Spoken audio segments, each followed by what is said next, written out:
ఇక శ్రీనివాస్ గారు చెప్పండి, అమరావతి స్కామ్ను కూడా చాలా సమర్థంగా నిన్న జగన్ గారు చెప్పగలిగారా?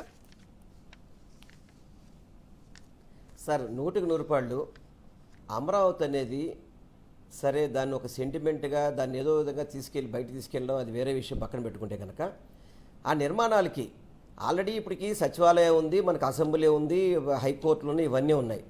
మళ్ళీ భవనాలు ఈరోజు ఒక్కొక్క స్క్వేర్ ఫీట్ వచ్చేసి 16,000, 17,000, 18,000 రూపాయలు టెండర్లు పెట్టి ఈరోజు ప్రజాధనాన్ని ఏ విధంగా దోచుకుంటున్నారో మనకు అర్థమవుతుంది.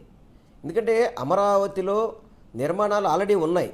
గతంలో 2019 ముందు ఉన్న టెండర్ల పరిస్థితి ఏంటి, ఈరోజు చేస్తున్న టెండర్ల పరిస్థితి ఏంటి, అది కూడా ఆ కాంట్రాక్టులు అందరూ కూడా ఎవరైతే ఉన్నారో మొత్తం అన్ని సంస్థలకు కూడా 3-4 కాంట్రాక్టులకే వచ్చినాయి తప్ప ఎవరికి అది చాలా పెద్ద స్కామ్ అనేది నేను జగన్మోహన్ రెడ్డి గారు చెప్పారు. అది ప్రజలకు కూడా తెలుస్తున్న విషయం ఇది. ఎందుకంటే ఇంతకుముందు జగన్మోహన్ రెడ్డి గారి నాయకత్వంలో జ్యుడిషియల్ ఎంక్వైరీ జ్యుడిషియల్ బోర్డు ఉండేది. దానికి రివ్యూ ఏ టెండర్ అయినా సరే 100 కోట్లు దాటిన ప్రతి జ్యుడిషియల్ కోట్లు దాటిన ప్రతిదీ కూడా సమీక్ష వాళ్ళ దాంట్లోకి వెళ్ళేది. వాళ్ళు దాన్ని ఆమోదించిన తర్వాతే అది అన్నీ కూడా అన్ని విధాలు చూసి దాన్ని ఓకే చేసేవాళ్ళు. ఇవాళ దాన్ని తీసేసి వాళ్ళకి కావాల్సిన సంస్థలకి ఎక్కువ రేట్లకి ఇచ్చి, ఎందుకంటే నిన్న ఎగ్జాంపుల్ కూడా చెప్పారు, తెలంగాణ అసెంబ్లీ ఏ విధంగా మన సెక్రటరీ ఏ విధంగా కట్టారు, దాదాపు సుమారుగా 8 లక్షల ఎస్ఎఫ్టీది ఏ విధంగా 600 కోట్లకి అయిపోతే ఈరోజు 40,000 కోట్లు, 50,000 కోట్లు ఏంటి డబ్బు, ఎంత డబ్బు అప్పు తీసుకొచ్చి అమరావతిని ఈ విధంగా స్కాములు చేస్తుంటే దీని గురించి ఎవరు మాట్లాడకూడదు. అమరావతి చెప్తే కనుక ఏదో స్కాముల గురించి చెప్తే అమరావతి సెంటిమెంట్ తీసుకొస్తాం మేమనేది చాలా బాధాకరం. ఎందుకంటే అమరావతిలో మీరు డెవలప్ చేయండి కాదనట్లా, కానీ ఈ విధంగా స్కాములు చేసి దీని ద్వారా లబ్ధి పొందదామని చెప్పని ఇప్పుడు ఆల్రెడీ అందులో రియల్ ఎస్టేట్ వ్యాపారం చేస్తున్న సంగతి ప్రతి ఒక్కరికి తెలిసిన విషయమే. దాంట్లో తెలుగుదేశం వాళ్ళందరికీ కూడా ఎకరాల్లో 100 ఎకరాల్లో ప్రతి ఒక్కరికి కూడా స్థలాలు కొనుక్కొని కేవలం దానికోసం అది డెవలప్ చేస్తున్న సంగతి ప్రతి ఒక్కరికి తెలిసిందే. కానీ ఈ టెండర్ల ప్రక్రియలో కూడా అవకతవకలు ఉన్నాయనేది వాస్తవము. దీంట్లో ఎవరు కూడా ప్రతి ఒక్కళ్ళు కూడా తెలిసిన విషయం ఇది. ఆ స్కామ్లన్నీ కూడా జగన్మోహన్ రెడ్డి గారు వివరించారు. అది తప్పైతే ఇది తప్పు అని చెప్పండి. ఇప్పుడు గతంలో 33,000 ఎకరాలు తీసుకున్నారు. దానికి ఈ రోజు వరకు ఇవాళ వరకు కూడా ఎవరికి ఎక్కడ ల్యాండ్ ఉందో తెలియదు పాపం. 5 నుంచి 5 కాదు 7 8 ఏళ్ళ నుంచి అక్కడ రైతులు ఎదురు చూస్తున్నారు మా ల్యాండ్ ఎక్కడా అనేది. మళ్ళీ అది కాకుండా మళ్ళీ ఇప్పుడు 44,000 ఎకరాలు కావాలంటున్నారు. అసలు ఎప్పుడు మీకు స్థలాలు ఇచ్చిన రైతులంతా బతకాలా, ఏమైపోవాలి? అంటే మీదేదో కౌలు ఇచ్చేసేవాడు సరిపోయిందా? వాళ్ళ ఆస్తి అక్కర్లేదా? కొంతమందికి ఆస్తులు అమ్ముకోవాల్సిన అవసరం ఉంటుంది. అటువంటి అన్ని అమరావతి అనేది మాత్రం ఒక పెద్ద స్కామ్తో నడుస్తుంది తప్ప ఏదో క్యాపిటల్ నిర్మిద్దాము, క్యాపిటల్లో అభివృద్ధి చేద్దామని మాత్రం ఇందులో కూటమి ప్రభుత్వానికి లేదు. పూర్తిగా అమరావతి అనేది స్కాముల్లో మునిగిపోయింది. అది ప్రతి ఒక్కరికి తెలిసిన విషయం ఇది. రైట్. రామ్నాథ్ గారు చెప్పండి, నిజంగా నిన్న అప్పుల గురించి, గవర్నమెంట్ పెర్ఫార్మెన్స్ గురించి అన్నిటితో పాటు అమరావతి స్కాముల్ని చాలా ఓపెన్గా ఇగో ఇట్లా జరుగుతుందని జనానికి వివరించగలిగినట్లేనా జగన్ గారు? అంటే అందుకే నేను దంచి కొట్టారా అని అడుగుతుంది కొమ్మినేని గారు. తెలుగుదేశం పార్టీ ఆ పార్టీ మీడియా సృష్టించిన హైపులో ప్రజలు కొట్టుకుపోతున్నారు అనడానికి జగన్మోహన్ రెడ్డి గారు 2-3 ప్రస్తావించిన అంశాలు కీలకంగా తీసుకోవచ్చు. ఈ ప్రచారంలో ప్రజల్ని కూడా కొట్టుకుపోయేలాగా వీళ్ళు చేస్తూ ఉన్నారు అన్నది.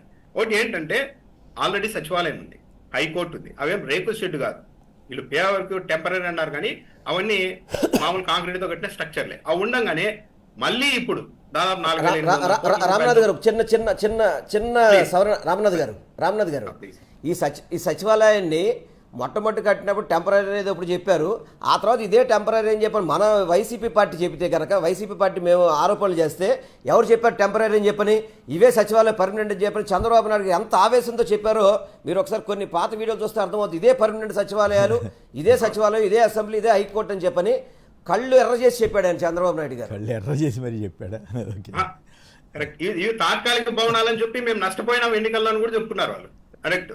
ఇదే శాశ్వత భవనాలని చెప్పి మేము చెప్పలేకపోయాం, ఎక్స్ప్లెయిన్ చేయలేకపోయాం కూడా చెప్పారు. వాళ్ళ తర్వాత ఇవి శాశ్వత భవనాలని అంగీకరించారు. అంటే ఈ భవనాలు ఉన్నా సరే మళ్ళీ అంతకు మించి కడతాము అంటుంటే రాష్ట్ర ప్రజలు 100 కోట్లు 1000 కోట్ల రూపాయలు పెట్టి కట్టిన నిర్మాణాలని మళ్ళీ కడతామంటుంటే కనీసం ప్రశ్నించలేని స్థాయిలో, కనీసం ఇలా ఎందుకు అని గుర్తించలేని స్థాయిలో రాష్ట్ర ప్రజలు ఉన్నారు. నిన్న జగన్మోహన్ రెడ్డి గారు ఆ అంశాన్ని ప్రస్తావించారు.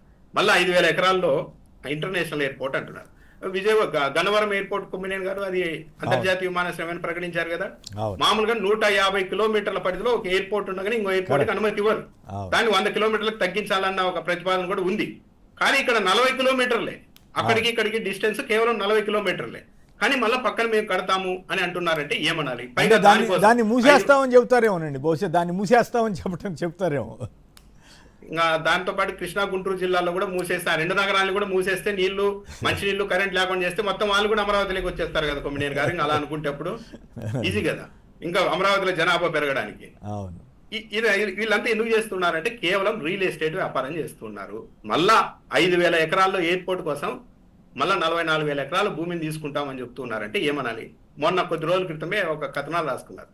ఈ వరల్డ్ బ్యాంకు, ఏడిబి, ఆ జర్మనీ KfW బ్యాంక్ ఇవన్నీ అప్పులు ఇవ్వడానికి వచ్చాయి, కానీ అవి అందరూ ఒకేసారి ఇవ్వడం లేదు, డబ్బులు ఒకేసారి ఇవ్వడం లేదు, విడతల వారిగా మీ నిర్మాణాన్ని బట్టి ఇస్తామంటున్నారు.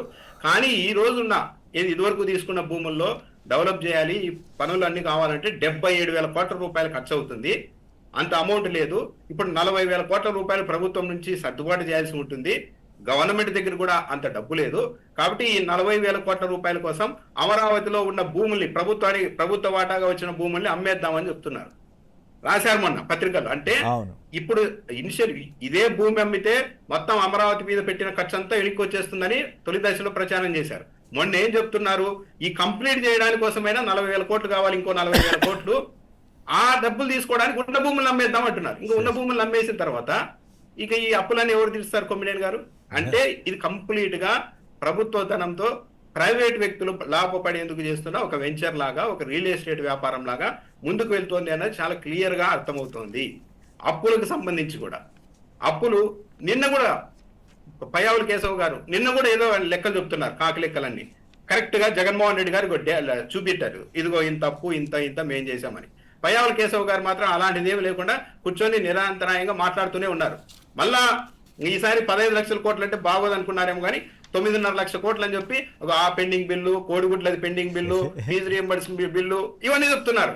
అంటే ఏ స్థాయికి వచ్చారు అంటే వీళ్ళ దగ్గర ఆన్సర్ లేదు. మరి బడ్జెట్ లో ఎందుకు చెప్పలేకపోయాడు? 6.5 లక్షల దగ్గర ఎందుకు ఆగిపోయాడు మరి ఆయన కేశవ్ గారు? బడ్జెట్ లో అబద్ధాలు చెప్పడానికి సాధ్యం కాదు కదా. అదే సార్ ఉయ్యాల కేశవ్ గారు. రామ్నాథ్ గారు కంప్లీట్ చేయండి. అంటే నేను అసెంబ్లీలో మాత్రమే ఆర్థిక మంత్రిగా చూడండి, బయట ప్రెస్ మీట్ పెట్టినప్పుడు టీడీపీ నాయకుడిగా, ఒక రాజకీయ నాయకుడిగా చూడండి అని పయ్యావుల కేశవ్ గారు ఏమైనా చెప్పదలుచుకున్నారు? అంటే అట్లా కాదు ఒక టాక్ ఉంది కదా, మొత్తం ఫైనాన్స్ డిపార్ట్మెంట్లో ఏ బిల్లు పాస్ అవ్వాలన్నా లోకేష్ గారు పేషి ఓకే చేస్తేనే అవుతుందంట. ఈవెన్ చంద్రబాబు గారి దగ్గరికి నుంచి కూడా వెళ్ళేది తక్కువట, ఇక్కడ ఓకే చేస్తేనే అవుతుందట. అందువల్ల ఈయన పేరుకి ఆర్థిక మంత్రులు, పేరుకి ఇతర శాఖల మంత్రులు తప్ప ఎవరికి అంత హోల్డ్ లేదనేది టాక్ అయితే బయట వినిపిస్తూ ఉంది. కంప్లీట్ పవర్ సెంటర్ అయితే నారా లోకేష్ గారి దగ్గరే ఉంది. ఈవెన్ బిల్స్ విషయంలో నాతోటి మొన్న ఒక ఆయన అంటున్నారు, ఆర్థిక శాఖ వాళ్ళు ఆశ్చర్యపోతున్నారంట, ఇవాళ డబ్బులు వచ్చిన సంగతి కూడా ఆర్థిక శాఖ డిపార్ట్మెంట్ల కంటే కూడా వాళ్ళకి ముందు తెలిసిపోతుందంట.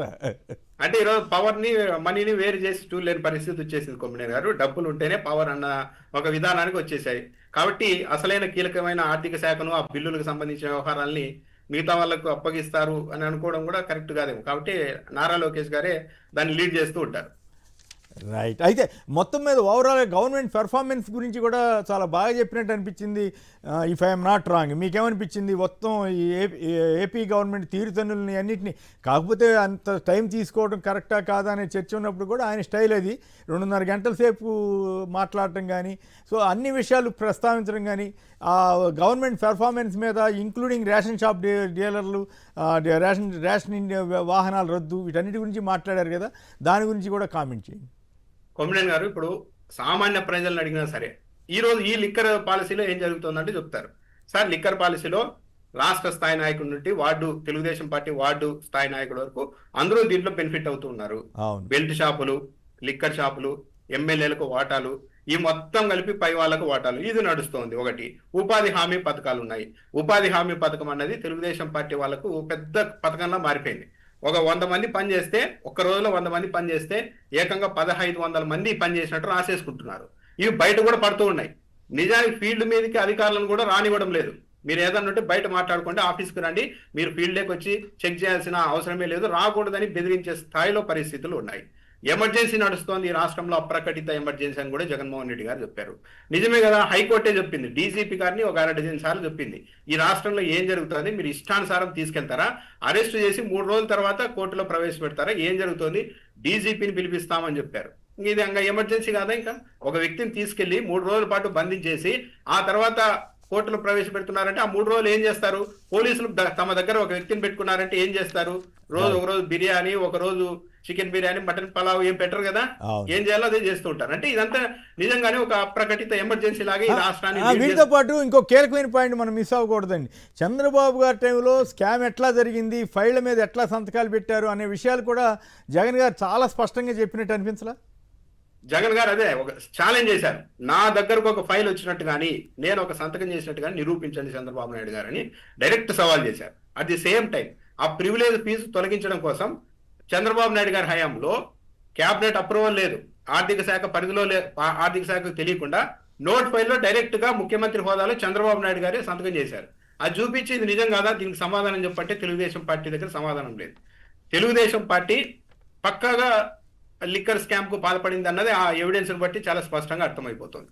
కాకపోతే ఇక్కడ ఏంటంటే నాకు తెలిసి బహుశా కార్యకర్తల నుంచి రాష్ట్ర స్థాయి వరకు అందరూ దోచుకుంటే అది కుంభకోణం కాదు, పక్కాగా ఎవరికి ఇలాంటి ఇన్వాల్వ్మెంట్ ఉండకూడదు, ఇలాంటివన్నీ ప్రైవేట్ వ్యక్తుల చేతుల్లో మధ్య ఉండడం కరెక్ట్ కాదు అని చెప్పి గవర్నమెంట్ పాలసీగా తీసుకుంటే అది రాంగ్, కుంభకోణం అన్నట్టుగా ఉంది. వీళ్ళు చేస్తున్నది ఏంటంటే తొలి నుంచి కూడా వీళ్ళ మీడియా బలాన్ని, వీళ్ళ పవర్ నంతా అడ్డం పెట్టుకొని విపరీతంగా ప్రచారం చేసేయడం.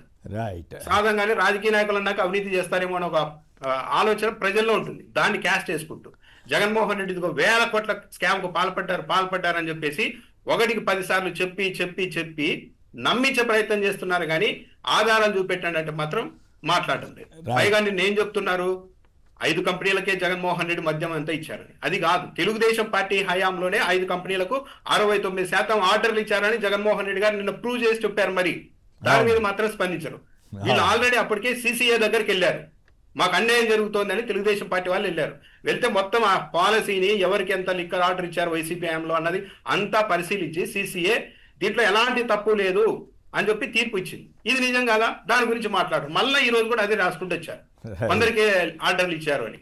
అంటే మీడియా బలం ఉంది కాబట్టి ప్రజల్ని నమ్మించడానికి ఒక తమకు ప్రత్యర్థిగా ఏ పార్టీ ఉండకూడదు, వైసీపీ అనేది మరీ చాలా, ఇంకో పార్టీ అయితే వదిలేసే వాళ్ళేమో, ఎందుకంటే కాంప్రమైజింగ్ ఉంటాయి ప్రతి పార్టీ. తెలుగుదేశం పార్టీతో కాంప్రమైజ్ అయ్యి రాజకీయాలు నడపని ఏ పార్టీ లేదు, వైసీపీ మాత్రమే పూర్తిగా అడ్డుగా ఉందని చెప్పి ఇలాంటి ప్రయోగాలు చేస్తూ ఉన్నారు కొమ్మినేని గారు. రైట్. అందుకే నిన్న నేను జగన్ గారి ప్రెస్ కాన్ఫరెన్స్ అయిన తర్వాత టీడీపీ వాళ్ళు ఏమైనా గట్టిగా రియాక్ట్ అవుతారేమో చూస్తే ఎక్కడ సౌండ్ లేదు, అందుకే టీడీపీ సౌండ్ పోయిందా అని అడగటం జరిగింది, దాని మీద చర్చించడం జరిగింది. ఇప్పుడు చిన్న విరామం తర్వాత మరి టీడీపీకి కమ్యూనిస్టులు గతేగబడుతుందా లేక జనసేననే టీడీపీ వాళ్ళు తినేస్తారా? అలాగే పవన్ కళ్యాణ్ గారు మాటామంతి అంటూ ఒక కొత్త కార్యక్రమం పెట్టారు, దాన్ని ఆయన చంద్రబాబు లోకేష్లే కాదు నేను కూడా రాష్ట్ర స్థాయి నాయకుడిని, రాష్ట్రం అంతా నాకు కంట్రోల్ ఉందని చెప్పడం ఆయన ఉద్దేశమా?